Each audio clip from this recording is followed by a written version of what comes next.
بسم اللہ الرحمن الرحیم۔ السلام علیکم ناظرین، آج ہم لاسٹ پارٹ 3 کے ساتھ آپ کی خدمت میں حاضر ہیں، لیکن کہانی میں آگے بڑھنے سے پہلے آپ تمام دوستوں سے التماس ہے کہ ہمارے چینل کو سبسکرائب کر دیجئے اور ساتھ گھنٹی کے بٹن کو دبا دیجئے تاکہ ہماری آنے والی نیو ویڈیو کا نوٹیفیکیشن آپ کو مل سکے۔ شکریہ۔ اگر اس سے کچھ ہو گیا تو میں تمہیں کبھی معاف نہیں کروں گی، مجھے نفرت ہے تم سے، نفرت۔ اس نے شدت نفرت سے کہا اور پلٹ گئی۔ میں ایک دم سے اس دور میں پہنچ گیا جب لڑکپن میں میری شدید خواہش تھی کہ وہ ہسپتال میں آ کر میری عیادت کرے۔ یہ کیا ہو گیا؟ مجھے تو پتہ ہی نہیں تھا کہ میری محبت مجھ سے نفرت کرنے لگی ہے۔ چودھری احسان کو 5 گولیاں لگی تھی، ڈاکٹروں نے بہت کوشش کی مگر اسے بچا نہ سکے اور وہ مر گیا۔ مجھے جیل ہو گئی۔ میرے دماغ سے یہ بات نہیں نکل رہی تھی کہ میں نے انجانے میں اپنی محبت کو دکھ دیا۔ مجھے اپنی بیوی اور بچے کا بھی خیال آنے لگا، یہاں تک کہ مجھے پھانسی کا حکم ہو گیا۔ پھانسی کے حکم نے مجھے پاگل کر دیا۔ میری محبت، میری بیوی، میرا بچہ، میری سوچیں انہی کے گرد گھومنے لگی۔ پہلے سر میں درد ہوا، پھر مجھے اپنا ہوش نہ رہا۔ جیل میں پھانسی کا حکم پانے سے چند دن پہلے تک میں اپنے آپ کو بالکل بھول چکا تھا۔ افسر نے اپنی پوری کہانی مجھے سنا دی اور کہانی سنانے کے بعد اس کے چہرے سے صاف دکھ رہا تھا کہ وہ اپنی بات بتا کر پرسکون ہو گیا تھا۔ اس کے بعد افسر کافی حد تک صحت مند ہو چکا تھا۔ اس نے آنا چھوڑ دیا تھا۔ یوں بھی استخارہ میں جو منظر دکھائی دیا تھا وہ حرف بہ حرف پورا ہو چکا تھا۔ شاید وہ میرے ذہن سے اتر جاتا، لیکن ایک دن عفت پھر آ گئی۔ وہ بہت گھبرائی ہوئی تھی۔ سلام دعا کے بعد میں نے اس سے پوچھا، بیٹی خیریت تو ہے نا؟ کیوں اتنی پریشان ہو؟ بابا جی میں کیا بتاؤں، پہلے تو میں پریشان تھی کہ افسر ٹھیک ہو جائے، لیکن اب سوچتی ہوں کہ وہ پاگل ہی اچھا تھا۔ اس نے دکھ بھرے لہجے میں کہا تو میں نے حیرت سے پوچھا، ایسی کیا بات ہو گئی بیٹی؟ بابا جی اس میں کوئی شک نہیں کہ میں نے اس پاگل مرد کے ساتھ کیسا وقت گزارا، اس کی ہر طرح سے خدمت کی، اسے سنبھالا، بالکل اس طرح اس کی حفاظت کی جیسے کسی بچے کی کرتے ہیں۔ اسے ہر اس ڈاکٹر کے پاس لے گئی جہاں سے تھوڑی سی بھی امید تھی۔ وہ ان ڈاکٹر سے ٹھیک نہ ہو سکا اور اس میں کوئی شک نہیں کہ وہ آپ کے پاس آ کر ٹھیک ہوا، بالکل صحت مند ہو گیا۔ لیکن مجھے کیا پتا تھا کہ اس کی صحت میرا گھر اجاڑنے کی وجہ بن جائے گی۔ اس نے اپنے اندر کی بڑاس نکالتے ہوئے کہا، مجھے کچھ بتاؤ گی بیٹی؟ میں نے نرم لہجے میں پوچھا۔ مجھے تو بتاتے ہوئے عجیب سا محسوس ہو رہا ہے بابا جی، اس نے کہا اور سسکی لے کر رونے لگی۔ میں نے بھی اسے چپ نہ کروایا کہ رو کر دل کا بوجھ ہلکا کر لے۔ کچھ دیر بعد اس نے خود پر قابو پایا اور پھر کہتی چلی گئی، افسر ٹھیک ہو گیا تو اسے اپنے کاروبار کے ساتھ اپنی محبت پروین کی یاد بھی ستانے لگی۔ پھر ایک دن مجھے پتا چلا کہ وہ اس سے ملا ہے۔ میں نے افسر سے پوچھا تو اس نے یہی بتایا کہ وہ معافی کے چکر میں گیا تھا اس کے پاس۔ میں خاموش رہی، لیکن اب پتا چلا ہے کہ وہ باقاعدہ اس سے ملاقاتیں کر رہا ہے اور اس سے شادی بھی کرنا چاہتا ہے۔ تمہیں کیسے پتا چلا بیٹی کہ وہ اس سے شادی کرنا چاہتا ہے؟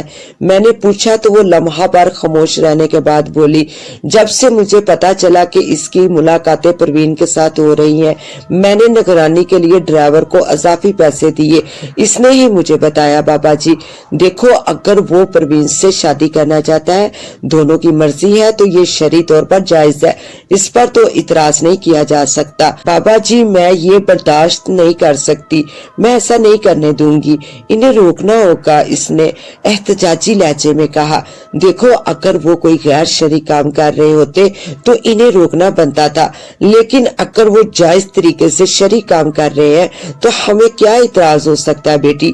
میں نے اسے سمجھاتے ہوئے کہا، یہ شادی اگر افضل محبت یا معافی کے لیے کر رہا ہے تو پروین ایسا نہیں کر رہی بابا جی، وہ اس سے انتقام لینا چاہتی ہے، وہ افضل کو مار دے گی۔ عفت نے روتے ہوئے کہا، یہ تمہارا وہم بھی ہو سکتا ہے بیٹی۔ میں نے نرم سے لہجے میں کہا، یہ میرا وہم نہیں بابا جی، ایسا ہی ہوگا، مجھے یقین ہے بابا جی۔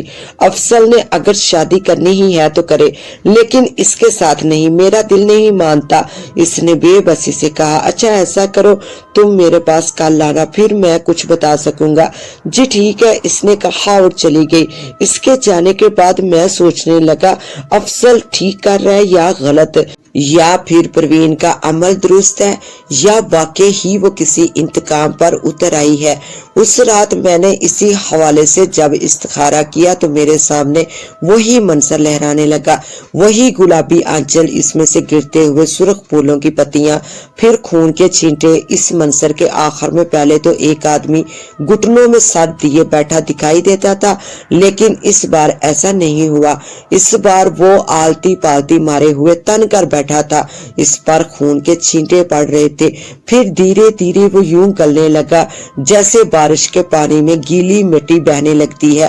وہ گل رہا تھا کہ منظر غائب ہو گیا۔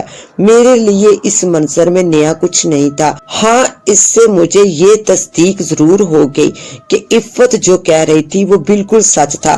افضل کسی نہ کسی صورت میں گل رہا تھا۔ یہ زور عشق تھا جس نے اسے مجبور کر دیا تھا کہ اتنے برسوں کی محبت کو وہ پھر سے اپنا لینا چاہتا تھا۔ اگلے دن میں ظہر پڑ چکا تھا، مسجد سے نکل کر سیدھا مزار پر گیا اور فاتحہ خوانی کے بعد تھوڑی دیر ٹہلنے کے ارادے سے ایک طرف کونے میں بیٹھ گیا۔ اکثر اوقات میں ایسا ہی کرتا تھا جب میرا بہت زیادہ دل کرتا۔ ایسا اس وقت ہوتا جب لوگوں کا رش کم ہوتا، ورنہ وہی میرے ارد گرد لوگ بیٹھنے لگتے تھے جس سے وہاں آئے زائرین کو تکلیف ہوتی تھی۔ میں کونے میں بیٹھا ہوا تھا، وہی بیٹھے بیٹھے مجھے اچانک عفت کا خیال آ گیا۔ یہ خیال ایسے آیا جیسے ہوا میں کوئی لہراتا ہوا ہلکا پھلکا پر کسی آواز کے بغیر میرے سامنے آ کے زمین پر گر جائے۔ میرے دل میں آیا وہ کسی نہ کسی تکلیف میں ضرور ہے۔ میں نے اس خیال کے آتے ہی عفت کا تصور کیا اور اس کا حوال جاننے کی کوشش کی۔ اس وقت میں حیران رہ گیا جب وہ بھی مجھے مٹی کی مند گلتی ہوئی دکھائی دی۔ میں بے چین ہو گیا، میرے دل سے دعا نکلی کہ خدا خیر کرے، اس بیٹی کے ساتھ ایسا کیوں ہو رہا ہے۔ میں کچھ دیر وہاں بیٹھ کر حجرے کی طرف چل دیا۔ حجرے کے باہر کچھ لوگ موجود تھے، ان سے ملاقات میں اثر ہو گئی۔ اس دوران مجھے عفت کا خیال آتا رہا، جب بھی اس کا خیال آتا میرے دل سے اس کے لیے دعا نکلتی۔ اثر کے بعد عفت آ گئی، وہ میرے سامنے بیٹھی تو مجھے یوں لگا اس کی حالت کافی خراب ہے، شاید وہ بہت روئی تھی۔ میں نے بڑی نرمی سے پوچھا، بیٹی کیا بات ہے، تم آج کچھ زیادہ ہی پریشان لگ رہی ہو۔ آج افضل میرے ساتھ بہت لڑا بابا جی، اس نے تو آج حد ہی کر دی۔ اچھا تھا وہ پاگل ہی رہتا، اسے کچھ سمجھ بوجھ نہ رہتی۔ اس نے اکتاہٹ بڑے دکھ سے کہا، ہوا کیا ہے بیٹی؟ میں نے پوچھا۔ آج وہ صبح ہی صبح گھر سے نکل گیا اور دوپہر سے کچھ پہلے واپس آیا۔ آتے ہی مجھ سے بولا کہ وہ کوئی بات کرنا چاہتا ہے۔ میں اس کی بات سننے بیٹھ گئی۔ تب اس نے مجھے بتایا کہ وہ پروین سے شادی کرنے کا حتمی فیصلہ کر چکا ہے۔ اب میں اس بات کا کیا جواب دیتی بابا جی؟ بات یہیں تک رہتی تو ٹھیک تھا، لیکن اس نے مجھے پروین کی شرط بھی بتا دی۔ پروین کی شرط؟ وہ کیا بیٹی؟ پروین نے افضل سے شادی کرنے کے لیے یہ شرط رکھی ہے کہ وہ پہلے مجھے طلاق دے اور پھر شادی کرے، اس نے دکھ سے بتایا۔ اوہو، یہ تو غلط بات ہے، میرے منہ سے بے ساختہ نکلا۔ پھر میں نے نرم سے لہجے میں کہا، یہ اچھی بات نہیں ہے کیا؟ یہ بات افضل نے تمہیں خود بتائی ہے؟ جی، اس نے مجھے خود بتائی ہے بابا جی۔ دراصل وہ مجھ سے کہہ رہا تھا کہ میں اپنے نام جو جائیداد چاہوں لکھوا لوں، جو بھی لینا ہے لے لوں، چاہے تو سب کچھ بچے کے نام لگوا لوں، جو بھی کرنا ہے کروں، بس اسے پروین سے شادی کرنی ہے۔ تو سراسر غلط ہے بیٹی، طلاق دینے کی یہ وجہ تو نہیں ہو سکتی۔ یہ کہتے ہوئے مجھے ایک دم سے خیال آیا تو میں نے پوچھا، کہیں تم اسے دوسری شادی کی اجازت نہیں دے رہی ہوگی تو اس لیے اس نے ایسا کہا ہوگا۔ نہیں بابا جی، ایسی کوئی بات نہیں۔ پہلی بات تو یہ ہے کہ میں اس شادی کے خلاف ہوں، لیکن اگر وہ فیصلہ کر ہی چکا ہے تو کر لے، مجھے طلاق کیوں دے رہا ہے؟ دکھ اس بات کا ہے کہ وہ پروین کی شرط مان رہا ہے۔ اس نے بات کھولتے ہوئے کہا چلو ٹھیک ہے، تم کل جب آنا تو افضل کو ساتھ لے کر آنا، بلکہ یوں کرو کہ جب واپس جاؤ تو اسے میرا پیغام دینا کہ جس وقت آ سکے میرے پاس آ جائے، میں اسے سمجھانے کی پوری کوشش کروں گا۔ بابا جی پہلی بار مجھے افضل سے خوف آنے لگا ہے، وہ پہلے والا نہیں رہا، کیا ایسا نہیں ہو سکتا کہ وہ پھر سے پاگل ہو جائے، ویسا ہی رہے جیسا وہ رہتا تھا، جو جیسے بھی تھا ٹھیک تھا۔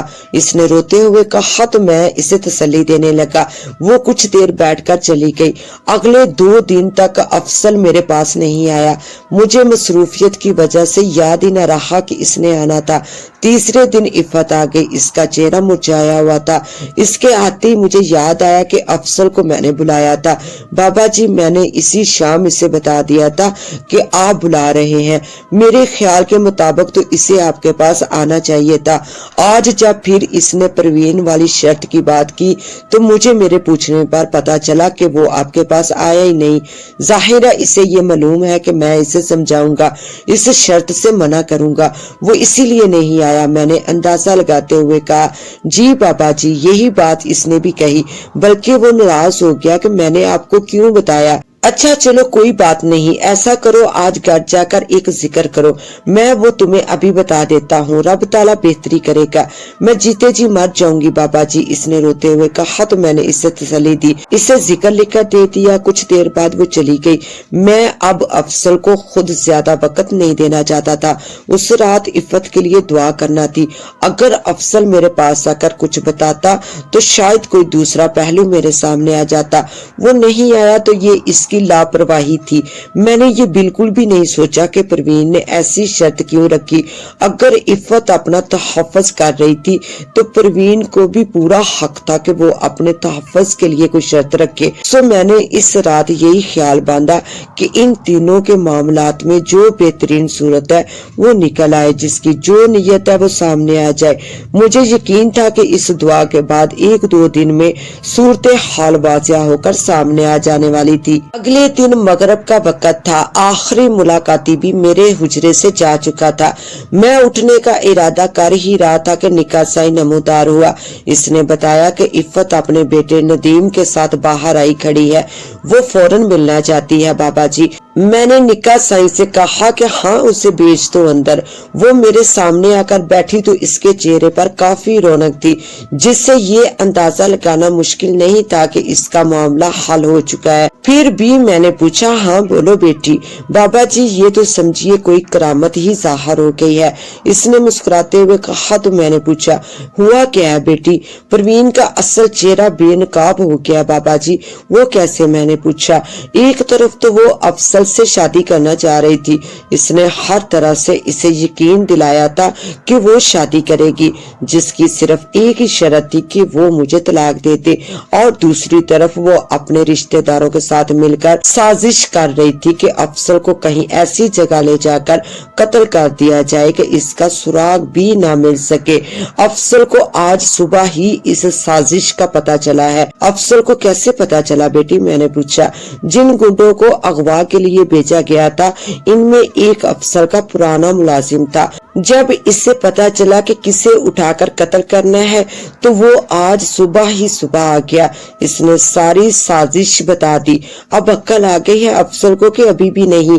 جی آ گئی ہے بابا جی، اور وہ اب شرمندگی کی وجہ سے یہاں نہیں آ رہا، کہہ رہا تھا کہ میں اس کی طرف سے معافی مانگ لوں آپ سے۔ نہیں بیٹی، اس میں معافی والی کوئی بات نہیں، اس بیچارے نے میرا کیا بگاڑا ہے؟ ہاں اسے کہنا کسی دن چکر لگا لے۔ میں نے خوش دلی سے کہا تو عفت اٹھتے ہوئے بولی کسی دن کیا، اب تو آپ کے پاس حاضری رہے گی بابا جی، میں آپ کی بہت احسان مند ہوں۔ نہیں بیٹی، میرا نہیں، اس رب کا احسان مانو جس نے ہمیں معاملات حل کرنے کی سدھ بدھ دی۔ جاؤ رب خیر کرے گا انشاءاللہ۔ وہ خوشی خوشی حجرے سے چلی گئی۔ اس کے ساتھ ہی اب مجھے دیں اجازت، ملتے ہیں انشاءاللہ نیو ویڈیو میں، تب تک کے لیے اللہ حافظ۔